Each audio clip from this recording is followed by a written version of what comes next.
and welcome to my YouTube channel. My name is Jasmine McDonald, and if you're new here, I post ballet and fitness related videos every single Tuesday, Thursday, and now Sundays. And if you're new here, you may as well hit that subscribe button because you're already here anyways. Today's video, I'm going to be showing you how I prepare my Pointe shoes. So I have these gainer mindens, and FYI, gainer mindens are super difficult to sew into, so you definitely need a special needle for them. I know a ton of girls get those special ones that are kind of like the embroidery needles to help out, but I actually just prefer to use the bunhead stitch kit, and that works really well for me because the thread is really thick and the needle is really thick as well. So yeah, I'm going to be showing you how I prepare my gainer minden Pointe shoes. If you want to see how I prepare my reed Pointe shoes, comment down below because those ones I do some pretty funky things with them, like darning, stuff like that. My gainer mindens, since they're already re-broken in pretty well, if you don't know anything about gainer mindens, they come like this and they actually have a plastic shank and they're a lot more pliable than regular Pointe shoes. They don't break and they're meant to be already broken in when they arrive pretty well. So I don't really need to do any preparation for them aside from sewing, but I'm going to be showing you how I sew them. So let's just get into it. The first thing that I do is I actually sew my ribbons first, and I really like to use these stretchy ribbons because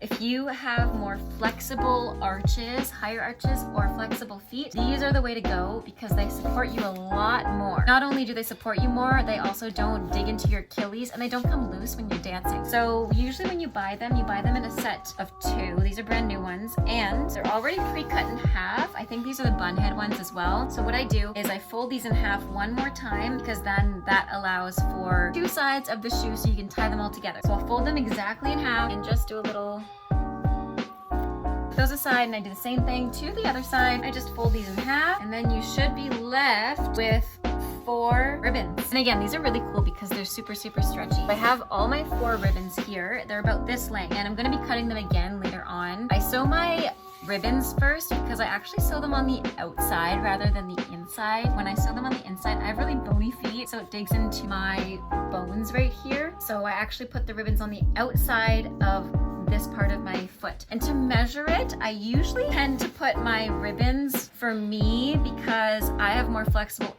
ankles and toes, I put my ribbons pretty high up compared to some people. Some people put them right back here, but I like to put them right in front of the seam. Pretty much on top of the seam. Put them here. That's where I would pin them, just in the center of this middle seam, which is kind of difficult to sew onto, but this just works for my foot shape because my arch is here rather than down here or up here. It's kind of at that 3/4 mark, right along there as well. I will sew this and show you what it looks like once it's done. So as I'm taking out my thread, I double it. I'll take it out to about my arm's length because that's enough for me to use for 1 ribbon, and then I'll do it again each and every time. So technically I use 4 ribbons and I also use 2 sets of elastics rather than just the 1. What I like about the stitch kit is that look at how giant that needle hole is. Depending on how long I need these shoes to last for, if I need them to last for quite a while, I'll go over the stitching again to make it really strong and reinforced. I used to use dental floss as well, and that holds the ribbons and elastics really well. It doesn't fray or break. So if you don't have a stitch kit at your dance shop or you can't order it, then opt for dental floss. That's a really good one to use because most threads aren't made to withstand the stretching and the strain of ballet and Pointe shoes. I tighten my drawstring before I even start stitching just in case. And what I do, I know I'm not the most skilled sewer, so I sew right through the shoes and on top. I know a lot of people don't like to do this, but again, it really hurts my feet if I don't. Otherwise, I just thread right through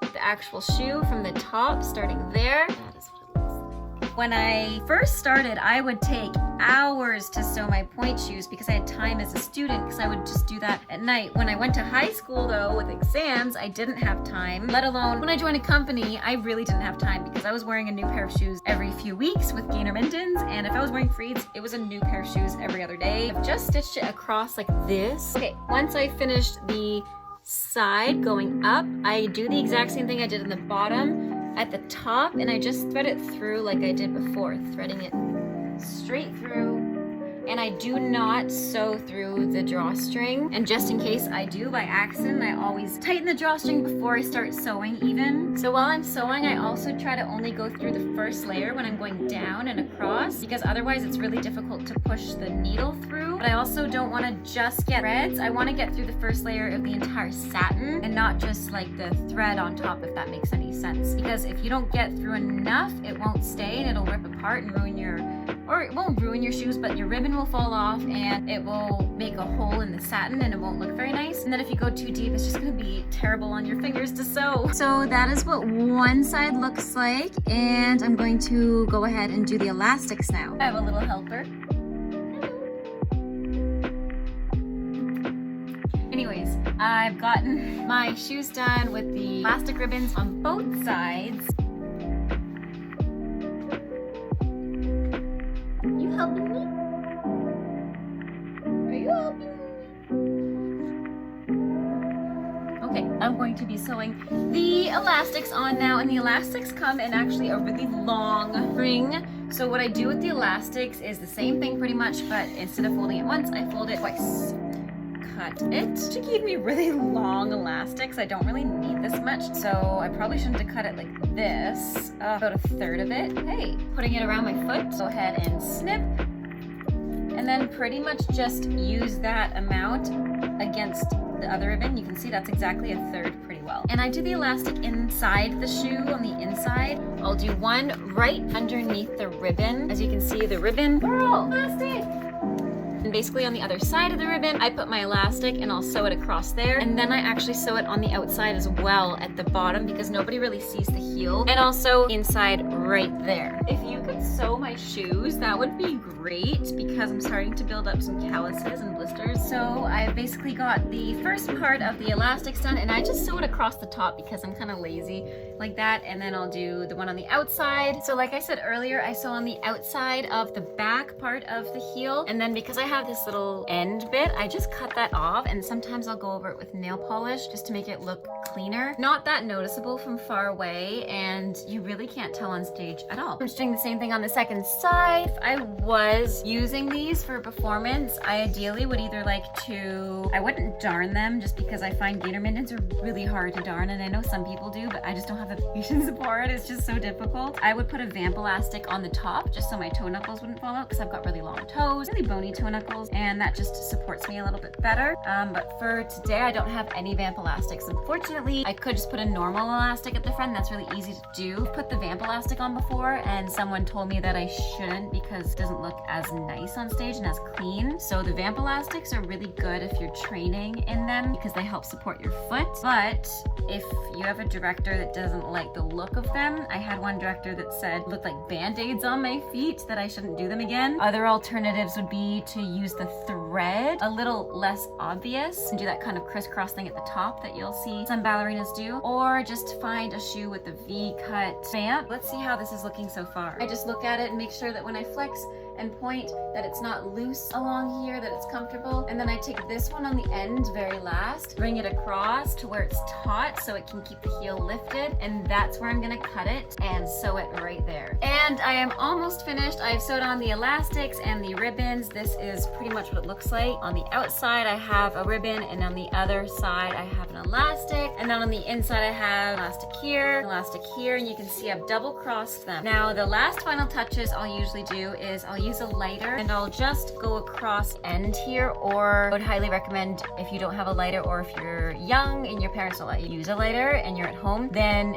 use clear nail polish. That works really well too. I would also cut off these drawstrings, but before I do that, I'm gonna try them both on. Now I haven't sewn one, so you can see the difference of support that this one's going to offer me versus this one. So I do wear toe pads inside my Pointe shoes as well. I wear a toe spacer on my other foot with my big bunion, and these are pretty perfect because sometimes I sew them too tightly, and that's really uncomfortable if your elastics are really tight. As you can see, I already tightened this and tied it a couple of times. So what I'm gonna do is I'm gonna cut it a tiny bit. I'm not gonna cut the whole thing off just in case I lose it and it'll be hard to find. So I cut about that much off, and I would use these for another pair of shoes, like a pair of Freeds, to darn around. Leave a comment down below if you want to see how I use these to darn. So I've got that, and I'll just tuck those right in, and then I'll take the outside ribbon, pull it tightly across like I would in ballet class, as tight as I can that doesn't hurt, and I wrap it around twice on my ankle, and then I pull this one even tighter. The nice thing about these elastic ribbons is that you can pull them tight and it doesn't really hurt. The only way that it would cut off your Achilles is if you really yank it. So I just